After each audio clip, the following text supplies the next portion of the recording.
Il y a une phrase que l'on entend partout. Plus je connais les hommes, plus j'aime mon chien. Pour la plupart, c'est une boutade. Pour vous, c'est une philosophie de survie. Mais posez-vous la question. Que s'est-il passé dans votre architecture mentale pour que le silence d'un animal devienne plus éloquent que la parole d'un humain?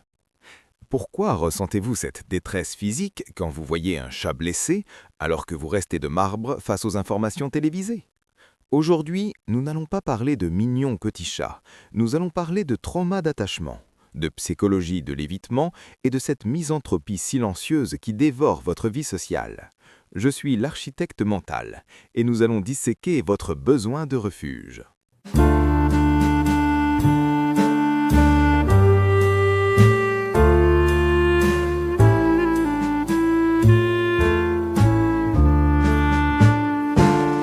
Les personnes qui aiment profondément les animaux ont un comportement particulier.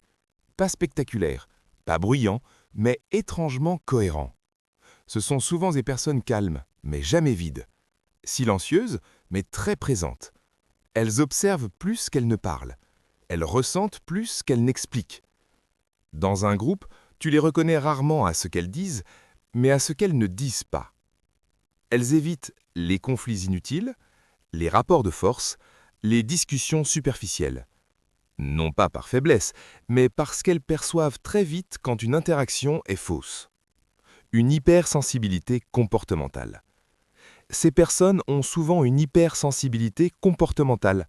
Elles détectent les changements de ton, les micro-expressions, les intentions non dites. Elles sentent quand quelqu'un ment, quand quelqu'un force, quand quelqu'un joue un rôle. Et cette lucidité permanente fatigue. Alors, inconsciemment, elles cherchent des espaces où il n'y a rien à décrypter, rien à prouver, rien à défendre. Avec un animal, tout devient simple. Le comportement n'est jamais stratégique, il est authentique ou inexistant. Le calme avec les animaux n'est pas un hasard. Observe leur comportement avec un animal. Il change immédiatement. La posture se détend. La voix s'adoucit, le regard ralentit. Pourquoi? Parce que le cerveau sort du mode vigilance sociale. Avec les humains, elles analysent sans arrêt. Qu'est-ce qu'on attend de moi? Qu'est-ce que je dois montrer? Qu'est-ce que je ne dois pas révéler? Avec un animal, ces questions disparaissent. Et ce n'est pas de l'amour naïf, c'est une réponse nerveuse. Un comportement souvent mal interprété. Socialement, ce type de personne est souvent mal jugé. On dit d'elles qu'elles préfèrent les animaux aux humains, qu'elles sont trop émotives, qu'elles sont bizarres, solitaires ou fermées. Mais la vérité est plus subtile. Elles ne fuient pas les humains, elles fuient la violence émotionnelle ordinaire, l'hypocrisie, la manipulation, la compétition permanente. Elles ne cherchent pas l'isolement, elles cherchent la cohérence. Un rapport très particulier à la souffrance. Le comportement de ces personnes face à la souffrance est aussi révélateur. Elles réagissent plus vite à la douleur d'un animal qu'à celle d'un adulte. Non pas parce que la douleur humaine compte moins, mais parce que l'animal ne triche pas avec sa souffrance.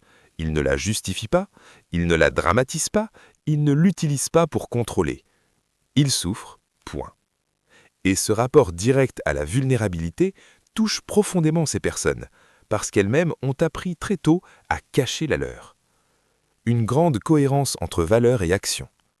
Comportementalement, ces personnes sont souvent très alignées. Si elles disent aimer la loyauté, la douceur, le respect, elles le vivent réellement. Elles détestent l'incohérence, les doubles discours, les gens qui parlent d'amour mais agissent par intérêt. Avec un animal, il n'y a aucune dissonance morale. Ce que tu donnes, tu le donnes vraiment. Ce que tu le reçois sans condition cachée. Pourquoi elles parlent peu de ce lien? Autre comportement frappant, elles parlent rarement de pourquoi elles aiment les animaux. Parce que ce lien est intime, presque sacré. Elles savent instinctivement que, si elles l'expliquent mal, il sera ridiculisé. Alors, elles se taisent, elles vivent le lien, elles ne le défendent pas. Comportement clé à retenir. Le point central de cette partie, c'est celui-ci. Les personnes qui aiment les animaux ne sont pas émotionnellement faibles, elles sont émotionnellement lucides. Elles ont compris, parfois très tôt, que toutes les relations ne sont pas sûres. Toutes les présences ne sont pas bienveillantes. Et leur comportement est une stratégie d'équilibre, pas une fuite. Aimer les animaux n'est pas un trait de personnalité isolé, c'est presque toujours la conséquence d'un parcours psychologique précis. Derrière ce lien fort avec les animaux, on retrouve souvent une histoire nerveuse, pas juste émotionnelle. Un système nerveux plus sensible que la moyenne. La première cause est biologique avant d'être morale. Ces personnes ont souvent un système nerveux plus réactif, une amygdale plus sensible aux signaux de menace, une vigilance émotionnelle élevée. Résultat, leur cerveau analyse sans arrêt l'environnement social. Chaque interaction humaine active le jugement, le rejet potentiel, la trahison possible. Ce n'est pas de la parano, c'est une hyperadaptation. Avec un animal, le cerveau comprend très vite pas de masque, pas de manipulation, pas de double intention. Et donc, le système nerveux se calme. Une expérience précoce d'incohérence humaine. Dans énormément de cas, ces personnes ont grandi dans un environnement où les paroles ne correspondaient pas aux actes. L'amour était conditionnel, la sécurité émotionnelle était instable. Par exemple, un parent imprévisible, des figures d'autorité dures ou absentes, des adultes qui disaient aimer mais faisaient mal. Le cerveau apprend alors une règle silencieuse, l'humain peut dire une chose et en faire une autre. Cette règle reste ancrée à l'âge adulte. Pourquoi les animaux deviennent alors un refuge ? Un animal ne promet rien, mais il trahit rarement. Psychologiquement, c'est énorme. Pour un cerveau marqué par l'incohérence humaine, la constance est plus importante que la passion. La fiabilité est plus rassurante que la passion. Un animal offre exactement cela. Des réactions prévisibles, une loyauté simple, une présence stable. Ce n'est pas un refuge par faiblesse, c'est un choix de régulation émotionnelle. Un attachement sécure mais déplacé. Beaucoup de ces personnes ont développé ce qu'on appelle un attachement compensatoire. Quand l'attachement humain est instable, douloureux, dangereux émotionnellement, le cerveau cherche une autre figure d'attachement. Et l'animal devient une base de sécurité, un point d'ancrage, un régulateur émotionnel. Ce n'est pas pathologique, c'est adaptatif. Le cerveau préfère ce qui ne juge pas. Psychologiquement, ces personnes sont souvent très dures avec elles-mêmes. Elles se jugent, elles doutent, elles se remettent en question en permanence. Avec les humains, elles sentent le regard, la comparaison, l'évaluation sociale. Avec un animal, aucun jugement, aucune attente de performance, aucune image à maintenir. Le cerveau se repose enfin. Un rapport particulier à la domination et au pouvoir. Autre point clé, ces personnes rejettent inconsciemment les rapports de domination. Elles détestent écraser, manipuler, contrôler. Avec un animal, le lien repose sur la responsabilité, la protection, la douceur. C'est une relation asymétrique, mais éthiquement claire. Elles savent exactement qui elles sont dans ce lien. Pas besoin de jouer un rôle. Une mémoire émotionnelle marquée. Le cerveau émotionnel ne fonctionne pas avec des souvenirs logiques. Il fonctionne avec des sensations. Souvent, ces personnes associent les animaux à des moments de calme, à des périodes de survie émotionnelle, à des instants où elles se sentent être enfin acceptées. Le cerveau fait alors une association durable, animal égale sécurité. Et cette association devient presque automatique à l'âge adulte. Ce point est crucial et souvent mal interprété. Ces personnes n'aiment pas les animaux à la place des humains. Elles aiment les animaux parce que leur cerveau a appris à se protéger.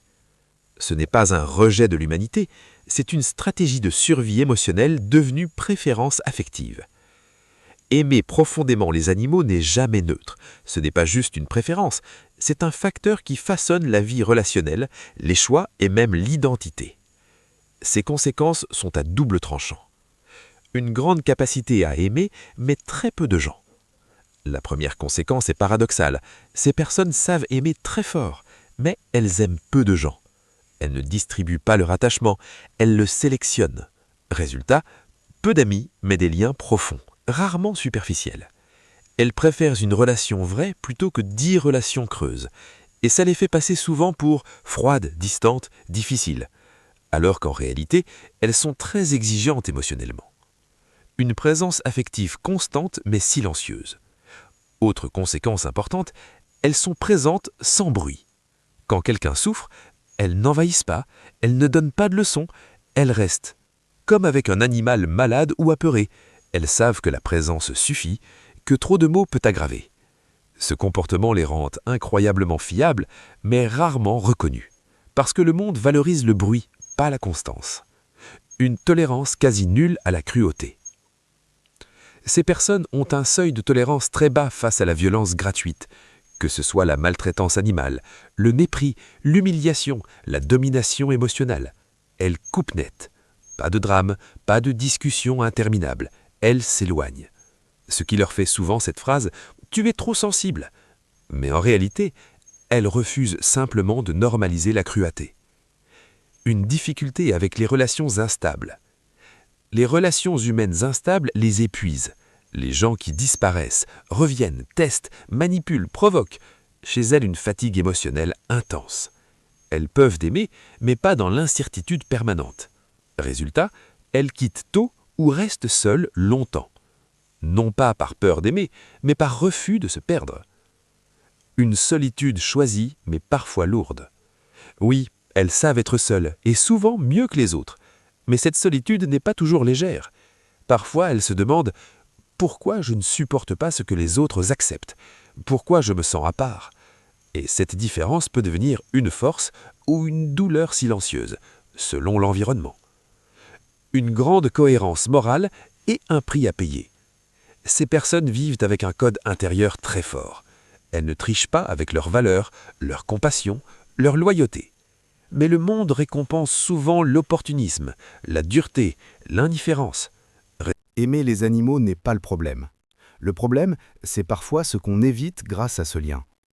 La solution n'est donc pas d'aimer moins les animaux, de devenir plus dur ou de se forcer à être normal.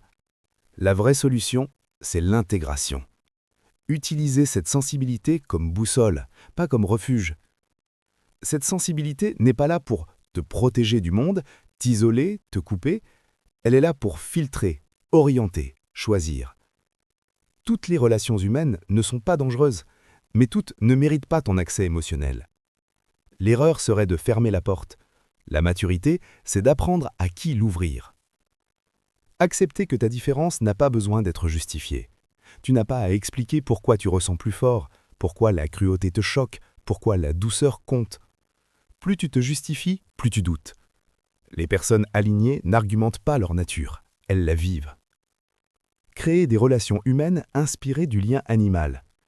Les animaux t'ont appris la présence, la constance, le respect du rythme. Applique ça aux humains qui le méritent. Peu, mais bien. Tu n'as pas besoin de beaucoup de gens. Tu as besoin de relations cohérentes.